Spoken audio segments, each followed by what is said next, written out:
What is going on, everybody, man? King Recon here, and I know that all of us are feeling that, man, there's no chapter this week vibe, but you know what? I got y'all. I got y'all covered, man. I got you covered because on this day, exactly 20 years ago, man, on August 9th, 1999, chapter 100 of the best-selling manga in history released, man. And by God, I wonder if Oda knew that it would become the third best-selling comic of all time, man.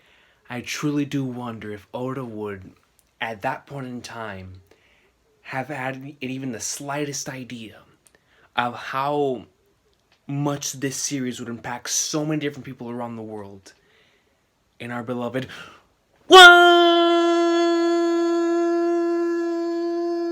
Piece, man. I really want to go through this chapter again. I love this chapter. I think that chapter 100 is one of those chapters when I look back onto my initial journey through the series and like key points within the journey that really made me a fan forever. You know, like there's certain moments that I can always look back on, like whenever Luffy and Kobe had that moment before he left where Luffy intentionally made him hit him. It's one of the most beautiful moments I'd ever seen to like start off a series like that. I've always loved that moment. Another one that always hits home, of course, is the Zoro and Mihawk battle. And then Arlong Park with Nami, and of course in the walk to Arlong Park, the end of that arc as well. And then, you know, heading into Logetown. And in Logetown, in the anime in particular, I really love the Roger scenes, and then in the manga as well. You know, there's the great Luffy looking up into the scaffolding, Luffy not giving a flying flag knows whether he's about to die, he's about to get struck by lightning, and still saying, well, guys, I died. You know, great character moments that really kept me in tune and, like, really loving the journey thus far. But this chapter we're about to go through, in the anime, I believe it's episodes 52 and 53. I believe 51 or 52 covers like one page, 53 covers the rest of the chapter. But this stuff right here, it was a massive part whenever I first got into the series of why I kept going and why I continued to love it as much as I did. This stuff right here is just magnificent, man. And the way that the anime handled it was truly a great job, but Oda's original work, chapter 100, titled The Legend Begins, was also magnificent, man. So please, follow along with me, man. Open up a different tab. Go to chapter 100. We've got volume 12 right here. Dude, you know a chapter is legendary. You know a chapter is on that level. You know a chapter is gonna be absolutely insane. When you have Dragon on the first page. Dragon! Saying those legendary words, man. These things cannot be stopped. An inherited strength of will, one's dreams, and the ebb and flow of the ages. As long as people hunger for freedom, these things will exist. Goldie Roja, king of the pirates. A pirate, eh? Not a bad idea. AKA, the way that I first read it, a pirate, huh? That's fine too. That's fine too! Bro, he looks so cool, man. I've always loved Dragon's design, but like with his initial introduction, and of course being that mysterious character with the hood and with the tattoo on his face, he just had that.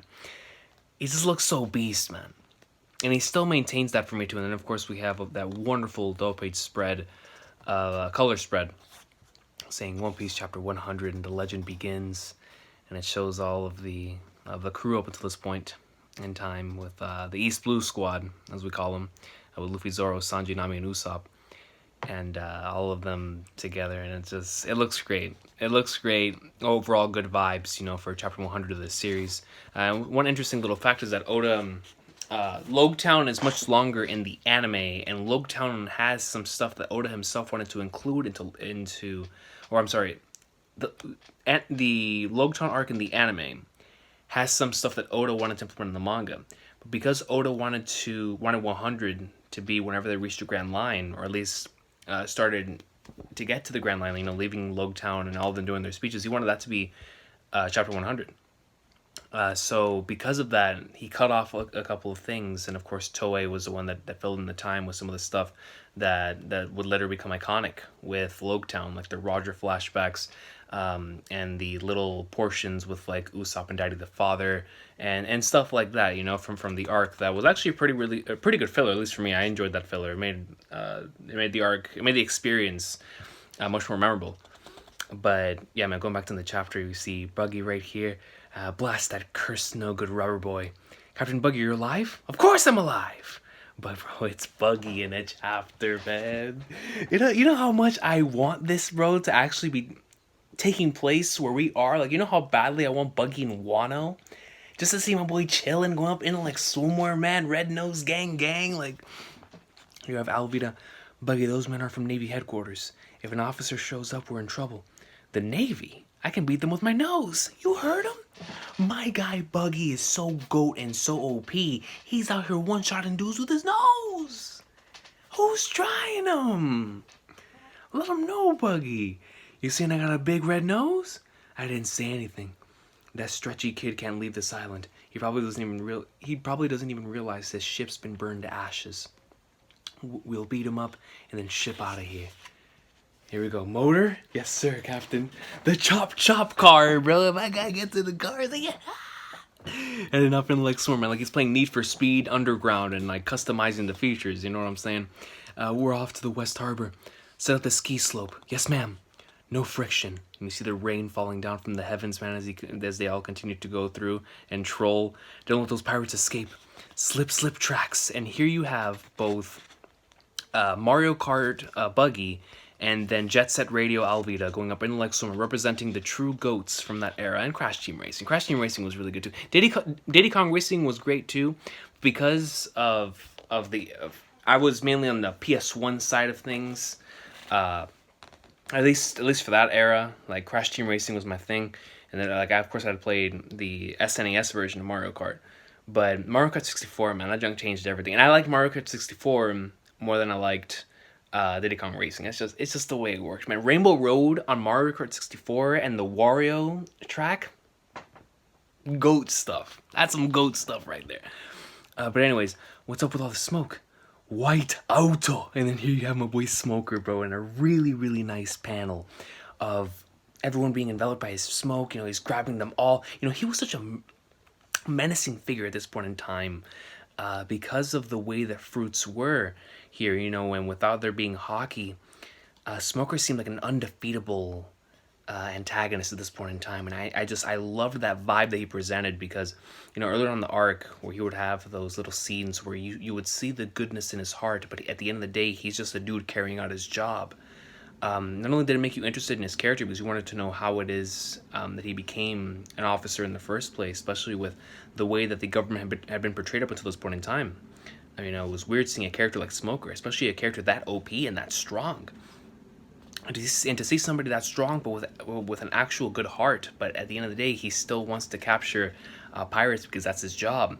And but he still had the connection to Roger too, and I see all that stuff coming together into one character, and from the context laid on from beforehand, it just made Smoker such an interesting character that I still love to this day. Like Smoker's still a character that I really, really enjoy. But White Auto, the smoke's got me. Captain Smoker, I've got no time to waste on you guys. Bring me my blower bike. The blower bike, son. He's too strong. His powers are the Plum Plum fruit. Captain, he got the whole crew with one sweep. Darn you, Smoker. He captured Buggy's powers just like that. And here you have my boy Smoker on a classic old bike, dog, like he's Cloud in his prime. What is this lousy steel net anyway? And what was that weird weapon he used? It's a prison bullet developed by the Navy for use against Devil Fruit people. Now we're just common criminals. Let me tell you something, man. If Ben Beckman and Yasop and Lucky Roo are out here rocking those type of prison bullets, sea stone bullets, man, they're going up in like swimwear, dog. Well, we already know they are, but you already know they are. Just outside the West. Can you imagine bullets covered in the Rio hockey? Ooh. Man, no wonder Kizaru was shook when Ben Beckman showed up. Just outside the West Harbor, where'd all this rain come from? Why now? We're supposed to be burning the ship. You have the trolls. This is bad, Richie. The ship won't burn. You lot, get away from the ship. Who's that? He turns around and you see Usopp. Usopp is shook. He's like, ah! Look, I got him. Look out, a lion. Fresh egg star. Oh, I missed. Good old Nami and Usopp comedy at its finest, man. Now's our chance. Get to the ship. The winds come up. Those guys sure are persistent. Want to stop and fight them? Yo, you gotta love Luffy, dog. They bring up, they're like, hey, you know what? The winds come up. Those guys are sure persistent. You want to stop and fight them? Like, sure, let's just take them on. Nah, we'll get plus 50s, plus 10s. You know, let's start whacking some dudes like we're playing Pirate Warriors. We don't have time. Nami told us to hurry back to the ship. No, Zoro! Yo, Tashigi. Master Chief Tashigi, you're Zoro. You didn't tell me you were a pirate. You were making fun of me and I won't stand for it. Yo, that scene, whenever he's clutching the Kitetsu in the shop and he's testing his luck and you see the blade fall on his hand. I love that scene. I mean, I still love it to this day, but I'll never forget the impression that it left on me first going through this. And the reason why I say that is because what should have been my main impression after Logtown is just how close to Kuina Tashigi looks. Like, Kuina, of course, has a striking resemblance to Tashigi, or I should say Tashigi has a striking resemblance to Kuina. But the thing that really got me from this arc was the conversations that they would have about the blades, and whenever Zoro tested his luck with that blade, because it was supposed to be a cursed blade. And I love that so much for a lot of different reasons. Going back to my Zoro video, like it's sort of related to that. But I love that scene, man. I really, really do, because it's one thing to say that you're 100% engulfed in your dream. It's one thing to say that you would be willing and risking it all for your dream, but it's another thing to actually do it. You know, we saw Luffy do it in this arc where he's like, all right, hey man, I died trying, screw it. And he, of course, we saw that he actually didn't die on the scaffolding, but he was ready to risk it all. He was like, screw it, man. I mean, guys, this is as far as we got. Screw it. And I love that. I love that mentality when it comes to Luffy, man. But in Zoro's case, you know, losing one of his arms would have heavily hindered, or at least caused him to adapt in a way that he's not used to. My man's a three sword users, and he needs both hands and his mouth in order to do that. So if his arm would have been cut off, he would have had to really rely on the Nitori style. And the fact that Zoro still went on with it, even though he knows he's at his strongest in the three sword style, was really, really awesome to me. But anyways, that isn't about this that particular moment. Let's continue. What did you do to that girl? Well, you never told me you were in the Navy. I'm going to take Wado Ichimonji away from you. Let's see. Go on ahead. And here we go, bro. We see Zoro and Tashigi clash. He's attacking a girl? Come on. And you see Sanji. Sanji's like, hey, he's attacking a girl. Like, bro, at this point in time, when it comes to Zoro and we know that the number one person that he respected in this craft was girl, dog. So to him, it doesn't matter who it is. If they're a strong swordsman, you gotta cut them down, because my boy wants to become the world's strongest swordsman, man. And especially since she strikes, since she has a striking resemblance to Kuina. Olvídate. Like, he was saying, screw all that, man. I'm facing her one-on-one right now on Rust. The sea's getting rougher. Where are those guys? I don't see them. I hope they're okay. I wouldn't surrender this sword for anything. And look at that, bro. You see her blade fall down to the floor, and it has a really, really nice like sound effect, like clank. And we see that Zoro goes right up to her, like Miss Doublefinger did to Nami back in Alabasta. And then right here you have a really, like a face of absolute fear struck into Tashigi in the same way that Zoro struck fear whenever he did the Great Dragon Shock on Monet. I wouldn't surrender this sword for anything. And you just get to take a look at one of Zoro's eyes. Just one of his eyes. Master Chief's Tashigi lost. No way. I'm in a bit of a hurry. And you see Zoro put it back in. Why won't you kill me? Is it because I'm a woman? Trust me, that's not the reason. That's not the reason, dog. You're lucky you're a boy, Zoro. A woman may not be as strong as a man, but to go easy on me is an insult. Oh, I wish I were a man. I don't carry a sword just for looks, you know. I can't stand you, because to Zoro, that's exactly what she used to say. What? That face, you look exactly like my friend who died years ago.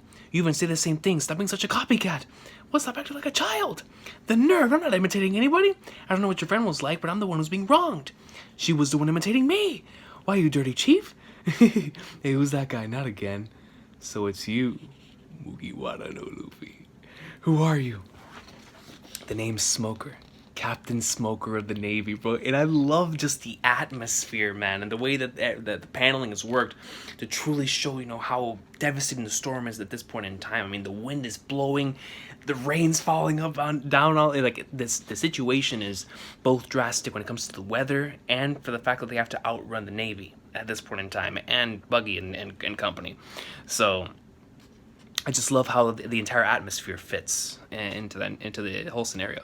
And I'm not letting you get away. And we see a really wonderful panel right here of Luffy trying to dodge from the whiteout. And then we switch over. We see Luffy actually gets captured. Hey, what the? And we see Sanji go up in the leg swimwear and says, screw all that. Buster Trio gang, you fiend. And then you see that it does nothing, man, because he didn't have the hockey yet. I've got no time for small fry. Man, dude, I'll tell you what. There was a point in time before hockey was introduced that Logia's, I think had hockey not been introduced, Logia's would have continued to be OP until the end of the series.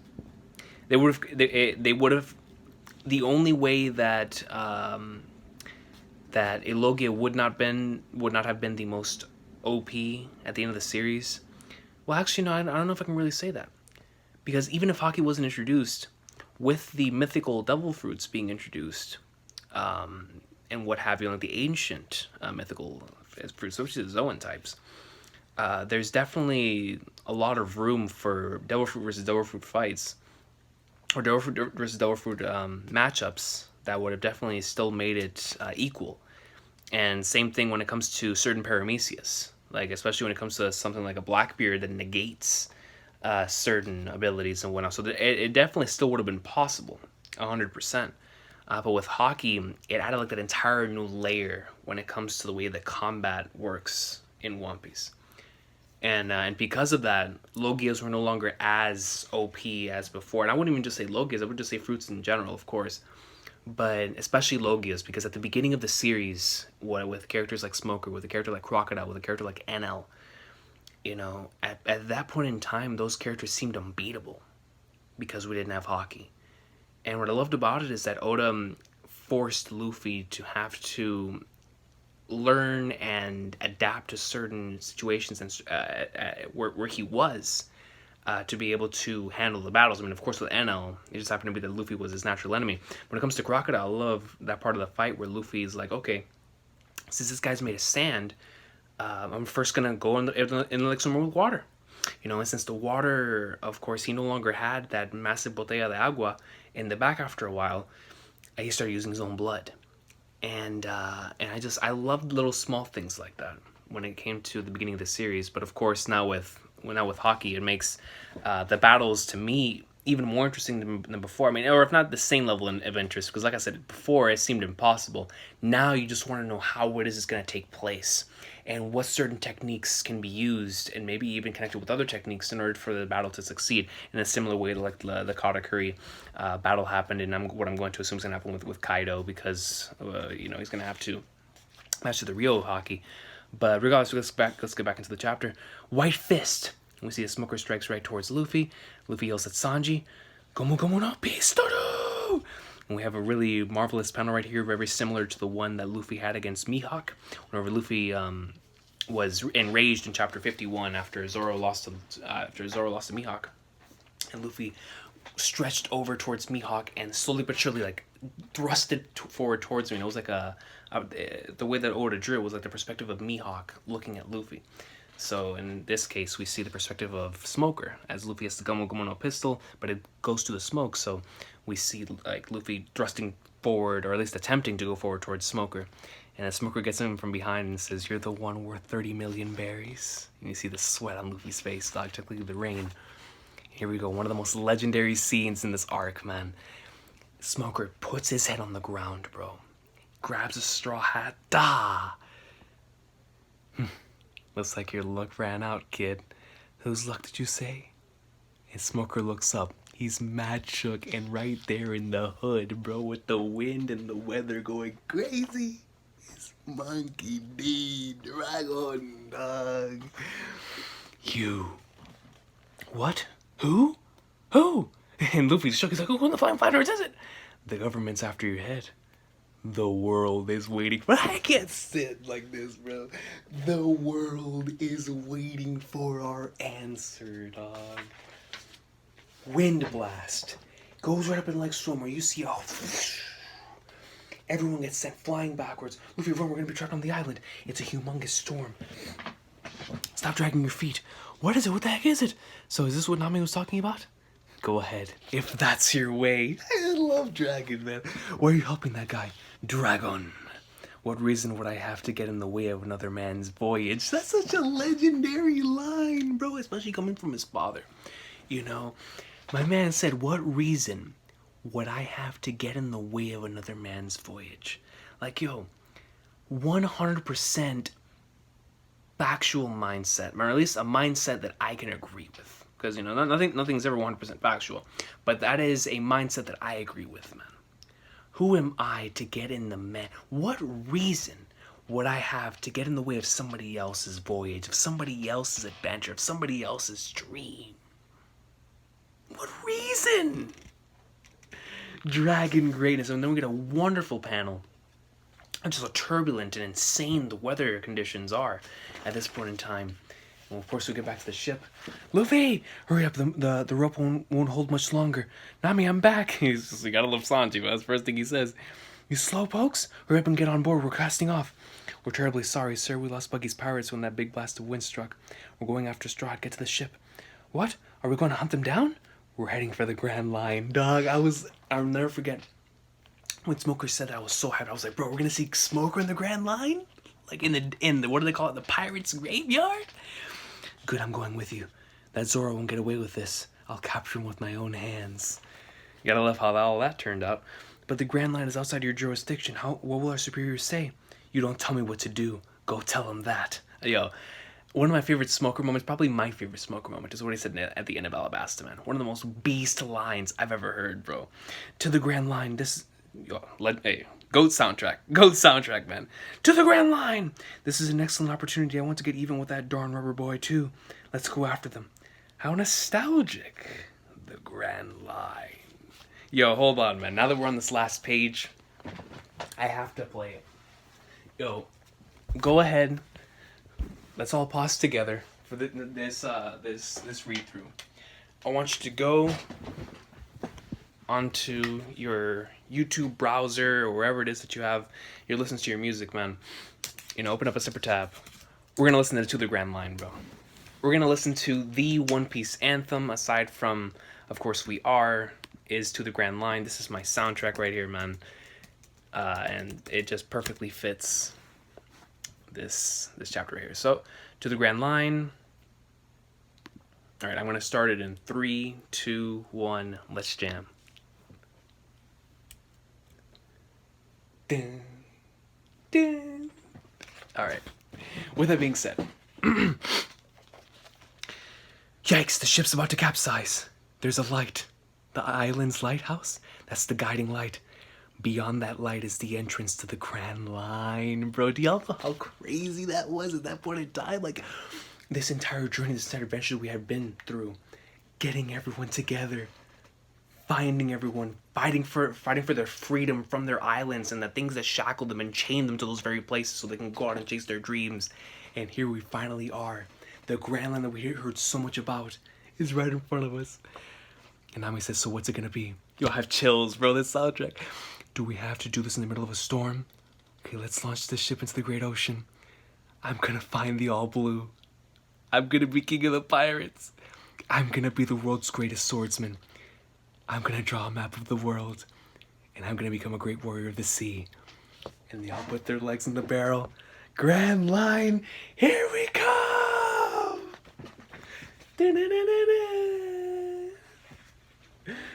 Legendary chapter, man. Legendary chapter.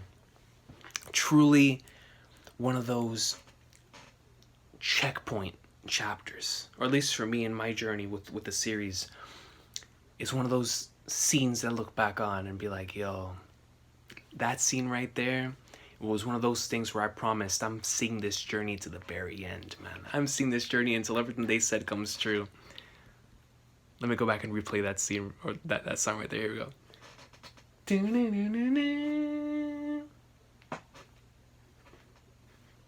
Ooh! What piece of soundtrack, man? Without question, an awesome sauce of a chapter. When you have the 100th chapter of One Piece, have Monkey D. Dragon, not only just Dragon, but a Roger narration over Dragon's introduction. A pirate, huh? That's fine too. You have Roger narration, a wonderful Dragon introduction. You have Buggy and Alvida and the gang trolling. You have Smoker and Toshigi and their respective interactions and relationships with Luffy and Zoro. Excellent sequences indicating more towards the future and just how big the world actually is of One Piece. Getting back onto the ship, and while they attempt to get back on the ship, you have a dialogue between Smoker and Dragon that we still discuss to this very day. We have a dialogue. Ooh, that's the Blackbeard soundtrack. But we have a portion of the of this series that I've gone back and rewatched several times, in the anime especially, where they talk about where it's Dragon and Smoker's conversation, because it's the closest thing that we're gonna get, at least for now, to how someone not of the Revolutionary Army that is close to Dragon feels about him. Because it feels like Smoker and him have like that sort of kind of close relationship where they know each other. And because of that, it just makes you want to know more about both of their backstories. Like, man, how did they get to the point to where they are right now? It's like, yo, the whole world's after your head. My guy said, yo, the world's waiting for our answer, dog. So that's your choice, right? That's fine. I said, who am I to get in the way of another man's journey, bro? Flipping Dragon.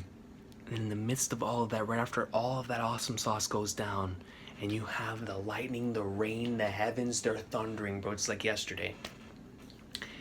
And in front of the Grand Line, in front of the lighthouse, which I have a poster of right here, because I love that that entire portion right there. You have all of them say their dreams, man. And it's such an amazing moment, especially after what they had all gone through, from rescuing and picking up Zoro to saving Usopp from Kuro and in his village,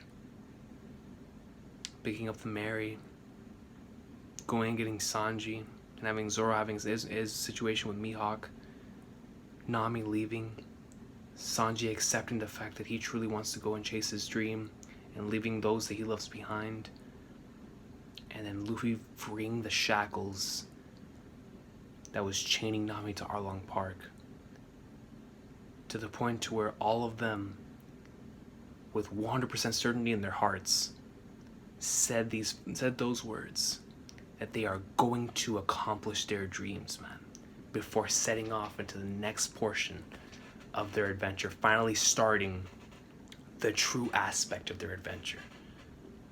And I loved that so much, man. It was the perfect way to end the East Blue Saga and to start the Grand Line Saga, man. And that to me is why chapter 100 of the best-selling manga in history is an awesome sauce of a chapter, man.